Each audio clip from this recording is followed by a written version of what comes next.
Olá, isso hoje é a primeira aula em qual a gente vai entrar na física estatística. Isso é basicamente uma história da física estatística, se você quiser. Os conceitos que a gente aprende aqui não são muito complicados, pelo menos para os alunos da física estatística. Agora, para os alunos da física moderna, isso vai ser um pouco difícil. Isso não é tão simples. Mas então, a gente basicamente vai fazer o que os primeiros físicos que usaram o método de, tipo, que tentaram deduzir propriedades termodinâmicas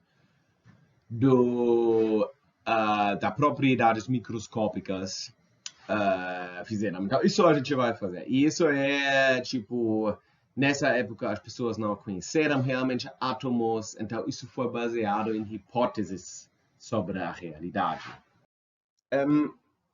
Primeiro, para entender por que a física estatística é muito importante, existem várias razões, mas eu gostaria de focar aqui em um fato que tem a ver com inconsistências na física em geral, porque as inconsistências são o que leva a novas descobertas, né? Isso não deve ser só o caso na pesquisa, isso deve ser o caso na sua vida. Quando você acha uma inconsistência, você deve procurar a razão para essa inconsistência e adaptar a sua visão do mundo quando você achou a razão, né? Na realidade, não existem contradições, além de contradições filosóficas que existem sim, mas, por exemplo, você nunca vai ter uma situação na sua vida onde que é uma coisa e não é uma coisa no mesmo tempo. Isso não pode existir.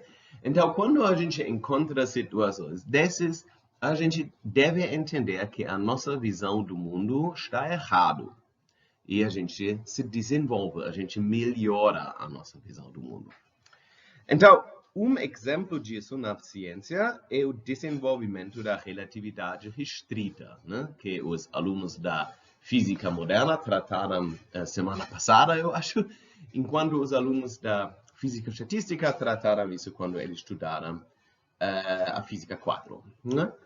E a relatividade, a razão por que Einstein desenvolveu a relatividade restrita foi uma inconsistência entre a mecânica de Newton e o eletromagnetismo de Maxwell. Né? O eletromagnetismo de Maxwell inclui a velocidade de luz, que parece independente do referencial, mas no mesmo tempo a mecânica de Newton inclui que velocidades não podem ser independentes do referencial, e assim os físicos repararam que existe uma inconsistência entre as teorias e eles tinham que desenvolver algo novo, e assim foi nascido a relatividade restrita. A outra grande descoberta do século passado é a mecânica quântica. E a mecânica quântica foi inspirada por uma inconsistência que tem a ver com a termodinâmica, com a física estatística, o corpo negro, que não pode ser explicada. Fundamentalmente, isso tem a ver com o fato que na física estatística a gente encontra fundamentalmente leis da mecânica quântica se a gente estuda ela.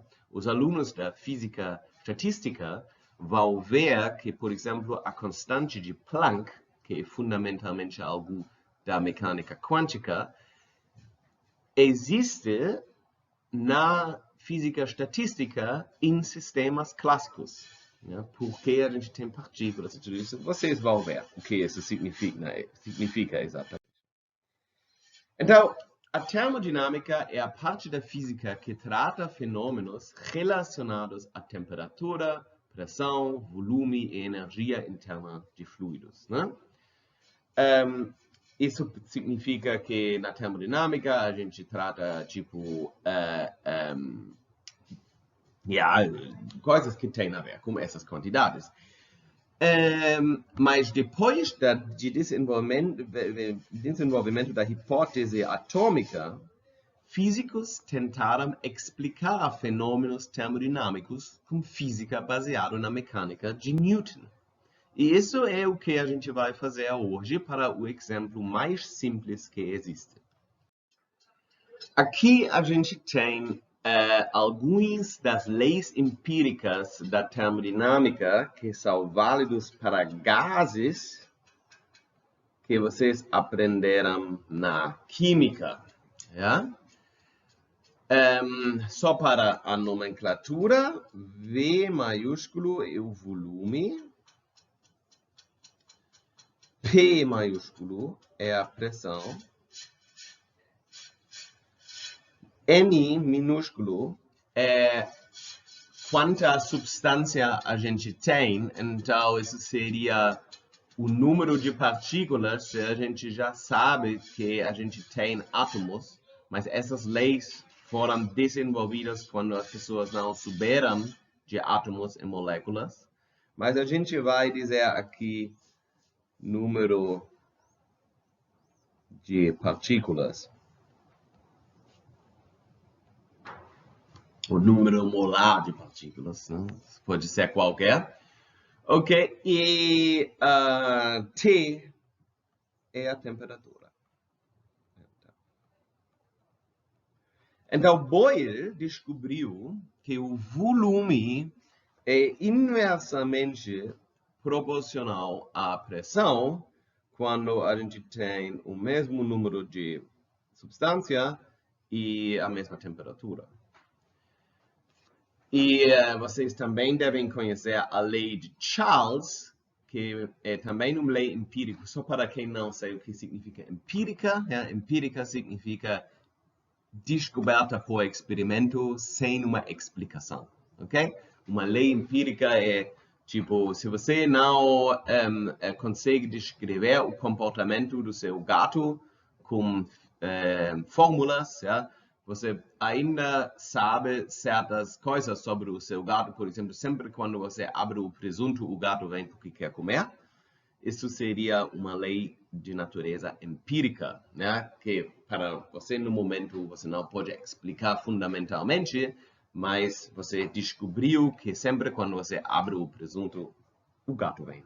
Então, a lei de Charles, lei empírica também, o volume é proporcional à temperatura se N e P são constantes.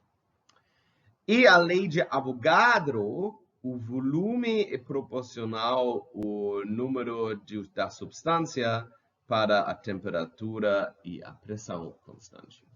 Então, essas leis se combinam, né? Você pode agora simplesmente dizer que você sabe que o seu volume deve ser algo como uma constante vezes T vezes N vezes P.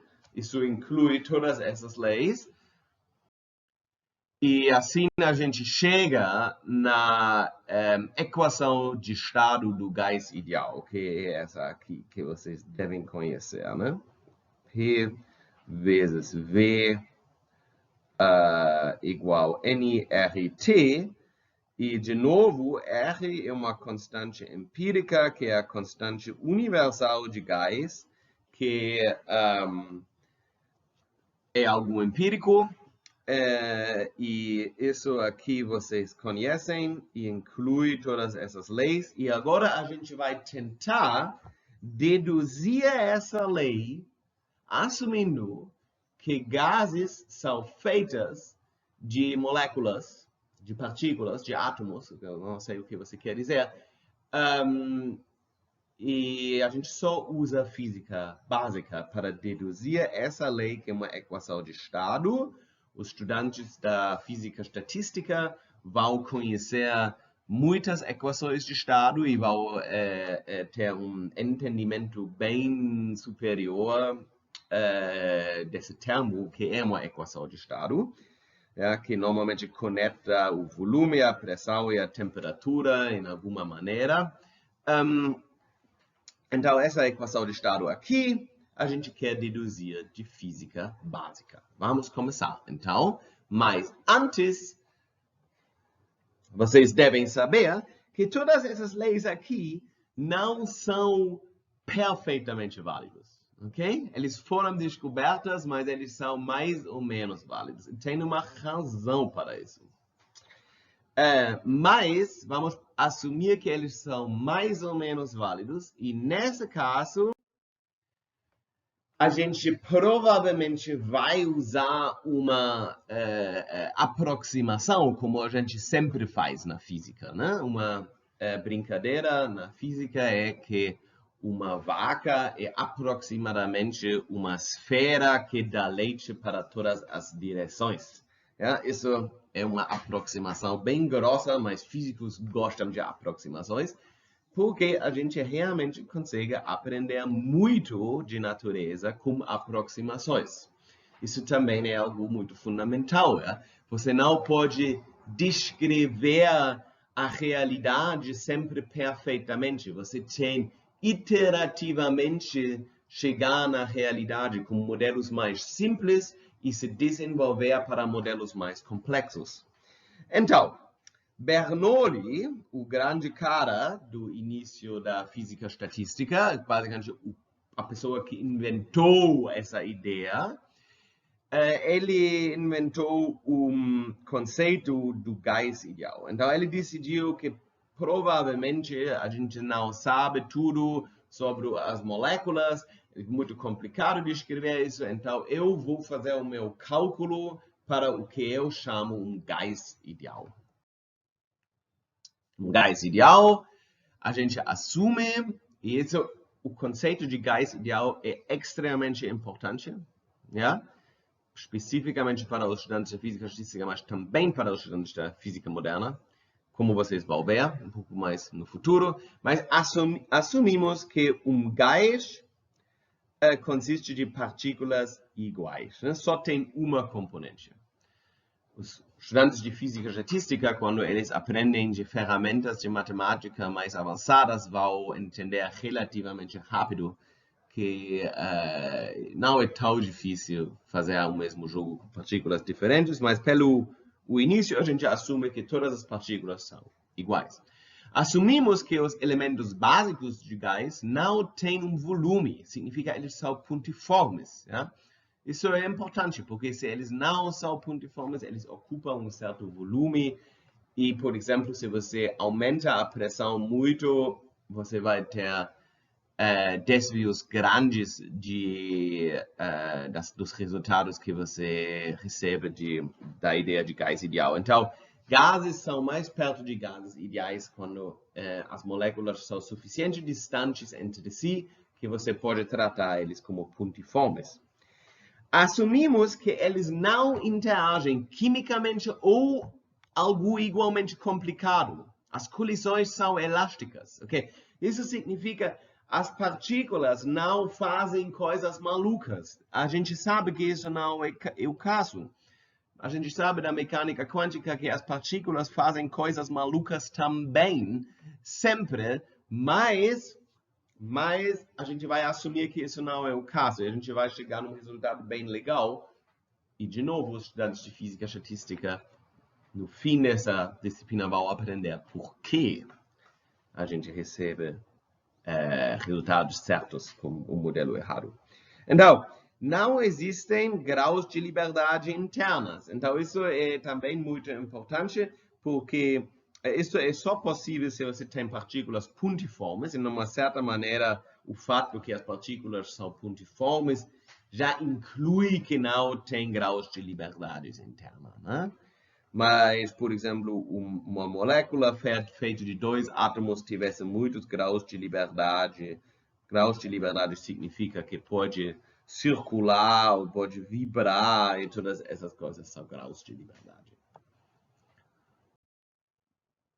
Então, vamos começar agora na base de um gás ideal. Vamos assumir que a gente tem uma caixa, tipo aqui, com essas partículas pontiformes que a gente chama de átomos lá dentro, ok? e a gente pode mudar o volume desse recipiente. É basicamente um pistão, né? Vamos dizer que você tivesse aqui uma coisa que você pode botar para baixo ou para cima, e aqui dentro você tivesse agora, mudaria a pressão, não sei. Então, consideremos um recipiente na forma de um paralelepípedo como um gás ideal e podemos mudar a posição de uma parede. Agora, assumimos que Ni é o número de partículas com velocidade Vi. Ok? Ni é o número de partículas com velocidade Vi. Tem tantas e tantas partículas com essa velocidade, tantas com essa. Ok. Porém, a densidade de partículas com velocidade Vi tem que ser Ni dividido por V. Né? Com V sendo o volume atual do recipiente. Ok? Aqui eu gostaria de fazer um comentário. A gente vai trabalhar muito com densidades aqui. Densidades não sempre são densidades de massa, mas você pode ter uma densidade de partículas, como aqui, uma densidade de momento magnético, uma densidade de qualquer outra magnitude. É sempre Ni, é sempre essa quantidade original dividido pelo volume. Então, agora sabemos que a gente tem a densidade de partículas com velocidade Vi, que é Ni dividido por V. Então, podemos agora dar uma olhada na componente Vix. Ja? Vx seria agora a velocidade na direção X. Ja? Então, agora, se a gente tem uma certa velocidade na direção X, o número de partículas batendo na parede com área A perpendicular a esse X, a gente pode basicamente deduzir, né? Então, a gente tem uma parede com área A gente tem partículas em frente, essas partículas têm uma componente andando para dentro da sua tela, batendo na parede. Então, a gente consegue basicamente definir um volume em frente dessa parede que é definido por Vx vezes ΔT, ja? Isso vai ser Vx vezes ΔT, é exatamente a magnitude, a distância que as moléculas vão ocorrer com velocidade Vx no tempo ΔT. Ja? Eu espero que isso é claro. Delta V igual a vezes Vx delta T, né? Porque se você tem a componente Vx, né? Vx vezes delta T vai te dar a distância que essa partícula em delta T conseguiu andar. Então, você consegue definir esse volume perto da sua superfície.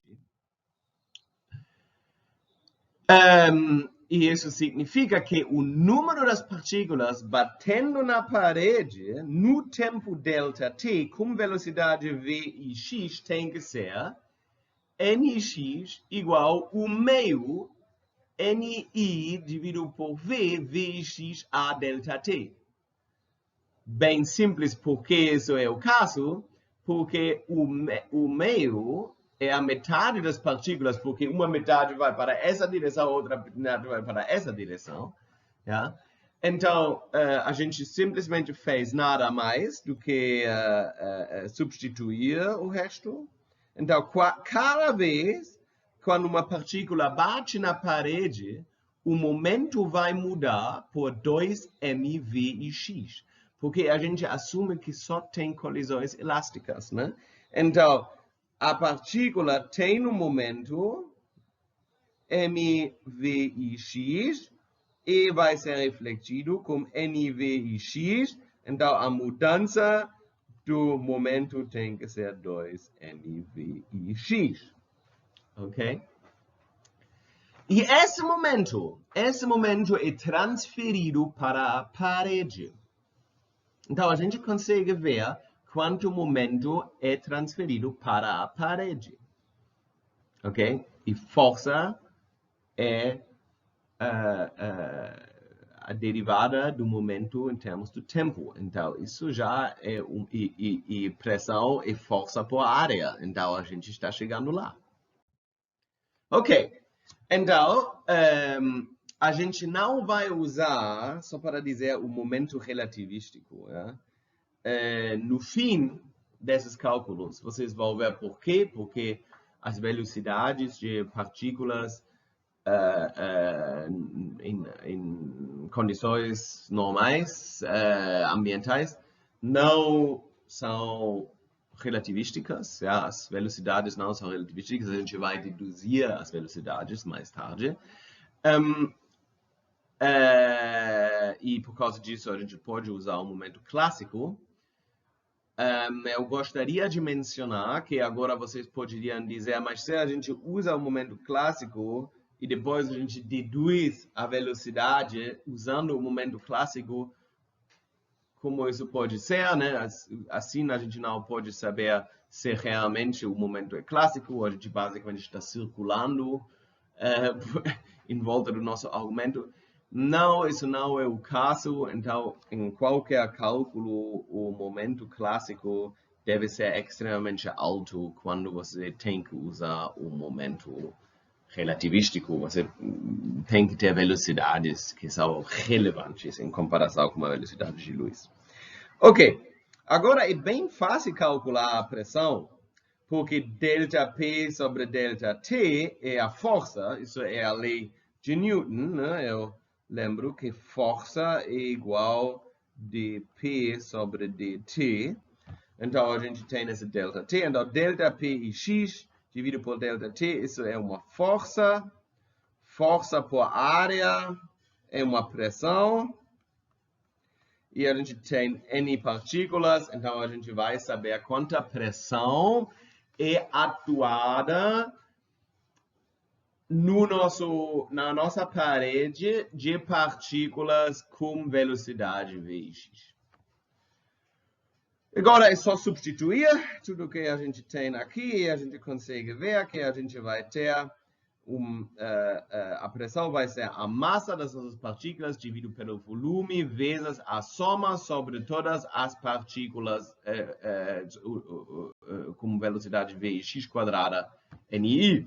Então, agora a gente tem todas as partículas dentro, porque a gente já fez a soma sobre todos os I. E agora a gente pode aproveitar a física estatística. Mas, primeiro, eu gostaria de comunicar rapidinho que vocês conseguem ver que isso é a segunda vez já que durante essa aula eu mudo a minha roupa, a minha localização e a minha barba. Isso é porque demorou bastante tempo gravar essa aula em total. Tá bom. Então, agora a gente vai usar a física estatística, né? A gente usa essa notação aqui, que vai ser a notação mais comum no período para mostrar o valor médio. Então, o valor médio de Vx quadrada. A gente pode facilmente calcular, pegando a soma sobre todas as partículas com uma velocidade ix vezes Vx quadrada. Com uma velocidade Vx. Então, isso agora são todas essas partículas, né, que andam para a direção x com velocidade v. E a gente enumera eles, então a gente tem aqui esse NI. Ok, então, com isso dá para substituir na nossa fórmula de pressão. E a gente recebe essa fórmula aqui, em qual a gente tem o número total das nossas partículas, dividido pelo volume, que é a densidade de partículas, vezes a massa deles, vezes esse fator de o valor médio de Vx quadrada. Mas a gente assume naturalmente que temos movimento homogêneo, né? Você acha que, como vocês conseguem ver nessa imagem, você assume que tem tantas partículas andando para a direção A como para a direção B. Então, para todas as direções, eles vão igualmente, mais ou menos o mesmo número de partículas. Se não a gente tivesse um vento numa certa direção, mas se a gente tem um recipiente fechado, a gente assume que não tem esses tipos de inhomogeneidades. Então, VIX, o valor médio de VIX quadrada deve ser igual ao valor médio de VIY quadrada, deve ser igual ao valor médio de VIZ quadrada. Ok, então, e por causa disso, a gente assume que o valor de V quadrada agora deve ser o valor médio de Vx quadrada mais Vy quadrada mais Vz quadrada. Bem simples. E isso é igual a 3 vezes Vx quadrada. Então, isso a gente pode botar nessa fórmula aqui de novo e a gente recebe agora que a gente pode definir N minúsculo sobre... Então, se ρ é a densidade, N minúsculo é o número de partículas por volume, né? A gente tirou a massa. Normalmente, o que a gente chama a densidade é massa por volume, mas a gente usa muito a densidade de partículas, que seria o número de partículas dividido por o volume. Então, nesse caso, a nossa pressão vira 1 sobre 3 vezes N dividido por V, M, o valor médio de V quadrada, né? Igual 1/3 N minúsculo vezes mv quadrada, ou 1/3 ρ, e ρ seria a densidade de massa vezes o valor médio de V quadrada. Então, isso já é o nosso primeiro grande sucesso. Né? Agora, se sabemos a densidade do gás, podemos calcular a velocidade média quadrática, que eu já introduzi, que se chama, pelo menos para os estudantes de física estatística, que é a velocidade eficaz. Né? E a velocidade eficaz agora dá para calcular. E a gente poderia fazer isso, né? Por exemplo, em volta de você. Primeiro, só um comentário pequeno aqui sobre essa imagem. Talvez se vocês se perguntam o que é essa imagem. Então, isso aqui é a porta de Brandenburg, né? O portal de Brandenburg, ou não sei como vocês dizem isso, que é que é um monumento em Berlim que foi feito de Prússia, e essa pintura aqui é bem famosa. Aqui vocês conseguem ver Napoleão. Então, quando Napoleão conseguiu entrar em Berlim, porque ele ganhou a guerra, isso foi um grande sucesso para ele, e assim ele invadiu Berlim. E eu acho isso extremamente engraçado, porque eu sou alemão e isso é algo que alemães normalmente não gostam tanto. Eu boto na minha aula e isso me dá o sentido que sou uma pessoa muito engraçada. Então, o nitrogênio em volta de vocês tem uma densidade mais ou menos de 1,25 kg por metro cúbico, né? E a gente sabe que a pressão em volta de vocês é uma atmosfera, e agora facilmente, isso é a 3 de lá, né? Facilmente a gente pode calcular aqui a velocidade eficaz, e a gente chega num valor do médio quadrático muito alta, que seria 243.180 metros quadrados por segundo quadrado, Mas a gente tem que tirar a raiz para ter uma ideia qual é a velocidade eficaz mesmo.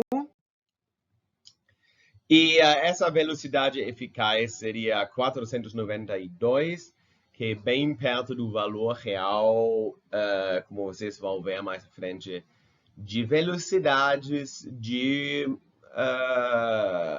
nitrogênio em volta de vocês. Né?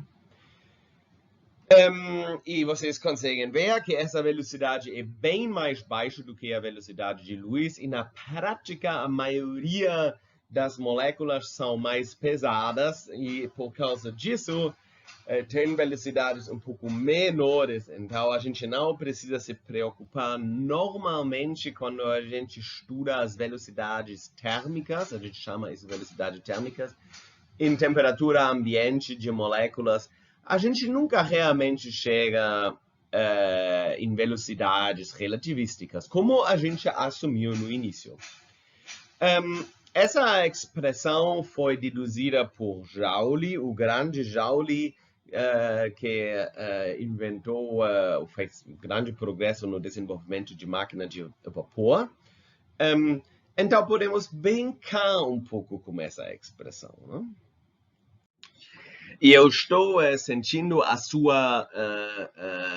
vocês ficam muito animados, obviamente, porque vocês agora podem brincar com uma fórmula. Então, eu mencionei que aqui a gente tem ρ. ρ é N vezes M dividido por V, né? Então, se a gente bota o M aqui dentro, nessa fórmula, né, a gente consegue ver com a expressão que P igual M vezes V, isso é um momento, que a gente pode escrever a pressão também na forma de 1/3 N sobre V vezes o valor médio de P vezes V. Mas P vezes V é a mesma coisa como M vezes V quadrada. E a energia é 1/2 mV quadrada. A energia cinética. Então, a gente pode escrever isso como 2 sobre 3, o número de partículas dividido pelo volume, vezes o valor esperado da energia cinética. E com isso, a gente poderia definir a energia interna, que seria a energia cinética das partículas vezes o número deles. Isso seria a energia interna do sistema total. A energia de todas as partículas, sem energias de potencial ou alguma coisa, que a gente vai discutir também. E assim, a gente chega na expressão que a energia interna é igual a 3 sobre 2 vezes PV. E isso a gente vai usar. Isso já é uma equação que conecta agora quantidades termodinâmicas. A gente conseguiu conectar a pressão e o volume com a energia interna de um gás ideal. Então, isso é experimentalmente verificável, né?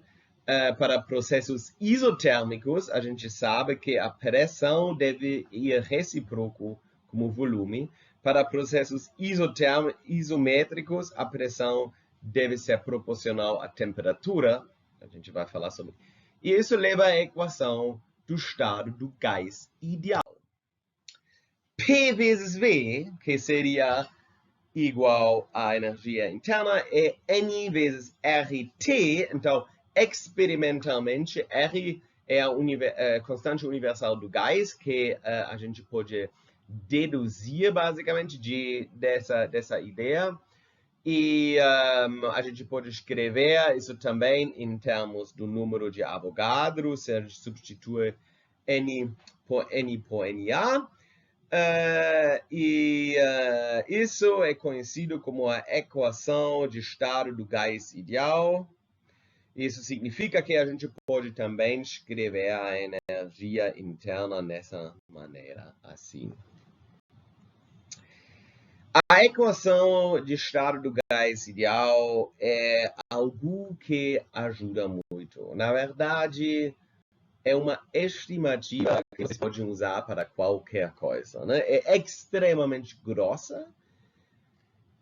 Se você não tem um gás ideal, então se você tem, por exemplo, um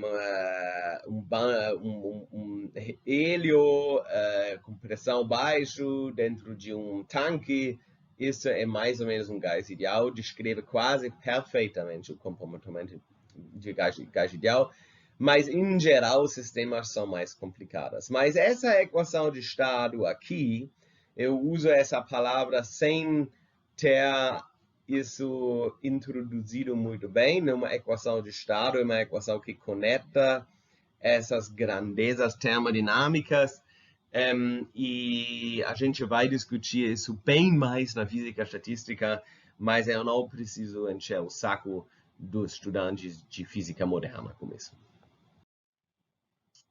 Então, existe uma conexão entre energia e temperatura. Ja? Isso significa, pela energia média de uma partícula, ja, a gente pode agora escrever que a energia média é 3,5 NR sobre NA vezes T. Ou, usando a constante de Boltzmann, a gente pode escrever que E é igual a 3 sobre 2 kBT. Então, a gente adora usar a constante de Boltzmann, né? A gente sempre tenta escrever tudo em termos da constante de Boltzmann. A constante de Boltzmann é muito prático. Então, a energia média de uma molécula com uma certa temperatura é sempre 3 sobre 2 kBT. E Kb é 1,38 vezes 10 elevado a menos 23. Isso é um dos poucos números que um biofísico ou um nanotecnologista devem ter mais ou menos na cabeça. 1,38 vezes 10 elevado a menos 23. E assim a gente pode reescrever a equação do estado do gás ideal nessa forma aqui. P vezes V é igual a NKBT. E isso também dá agora uma estimativa para a velocidade eficaz. Isso a gente pode dizer que agora é a forma mais comum que a gente vai usar para a equação do estado do gás ideal. Isso reflete mais como físicos pensam, químicos pensam um pouco diferente, mas a gente gosta dessa formulação aqui. PV é igual a pressão vezes o volume é igual ao número das partículas vezes a temperatura vezes uma constante, que é a constante de Boltzmann. O que é importante é que, estatisticamente, a energia é igualmente distribuída entre todos os graus de liberdade. Né? Um grau de liberdade é... a gente fez o gás ideal, que não tem graus de liberdade internas, mas se você tem moléculas de nitrogênio, eles têm sim, eles podem vibrar assim, eles podem tornar assim ou fora do plano também. E, além disso, eles obviamente podem voar assim para todas as três direções de estado. E se vocês fazem tudo certo, isso são 7 graus de liberdade. Isso significa que cada grau de liberdade carrega, na média, a mesma energia. Claro, você tem uma distribuição estatística, e a gente vai discutir essa distribuição estatística, mas geralmente, mais ou menos, sabe, a energia é distribuída igualmente entre todos os graus de liberdade.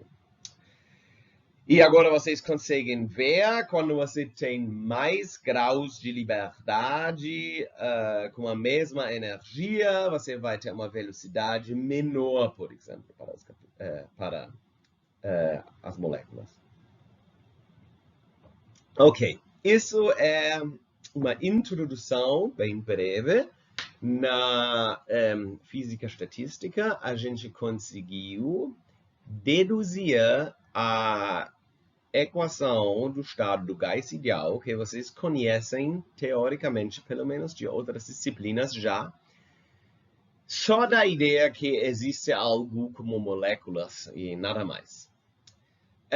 Eu digo para os alunos da física estatística que isso é um início bem leve. Mas eu digo para os estudantes da física moderna que agora a gente vai continuar com todo mundo juntos ainda, com a distribuição de Maxwell-Boltzmann, onde a gente discute agora quais são as velocidades das partículas mesmo, como eles são distribuídos, qual é o desvio padrão, por exemplo. E assim eu digo, até a próxima aula. Como sempre, foi um prazer e a gente vai se ver.